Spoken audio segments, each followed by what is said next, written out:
ખેરાલુમાં રોડની કામગીરી શરૂ થતા વેપારીઓ નારાજ થયા છે। નવરાત્રીની કામગીરી દરમિયાન કામ શરૂ થતા જ નારાજગી વ્યક્ત કરવામાં આવી।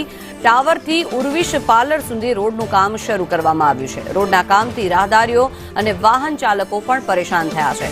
નગરપાલિકાએ જાણ કર્યા વગર જ કામ ચાલુ કર્યું હોવાનો વેપારીઓ દ્વારા દાવો કરવામાં આવી રહ્યો છે। સાથે જ વેપારીઓનું કહેવું છે કે વેપારી મંડળના પ્રમુખને દ્વારા પણ રજૂઆત કરવામાં આવી છે। મહત્વનું છે કે રોડના કામથી રાહદારીઓ અને વાહન ચાલકોને ભારે હાલાકીનો સામનો કરવાનો વારો આવી રહ્યો છે।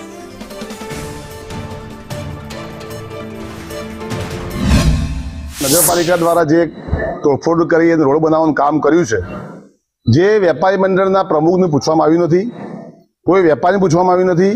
જો અમને પૂછ્યું હોત તો અમને એમને આઈડિયા આપો કે ભાઈ તમે આવી રીતે કામ કરો, પણ જ્યારે ગામમાં ચારે બાજુ એમને તોડફોડ કરીને ચાલુ કર્યું હોય તો ખેરાલુમાં આજે નવરાત્રી છે, નવરાત્રી આખું વર્ષ વેપારીઓ બેસી રહ્યા। જ્યારે નવરાત્રી વેપારી કમાવાની વાત આવે, ગ્રાહકી આવે તો ગ્રાહક આવશે કેવી રીતે કામમાં? તો નગરપાલિકા દ્વારા જે બિલકુલ અણઘડ રીતે આ નિર્ણય કર્યો છે એને અમે સખત શબ્દોમાં વખોડીએ છીએ।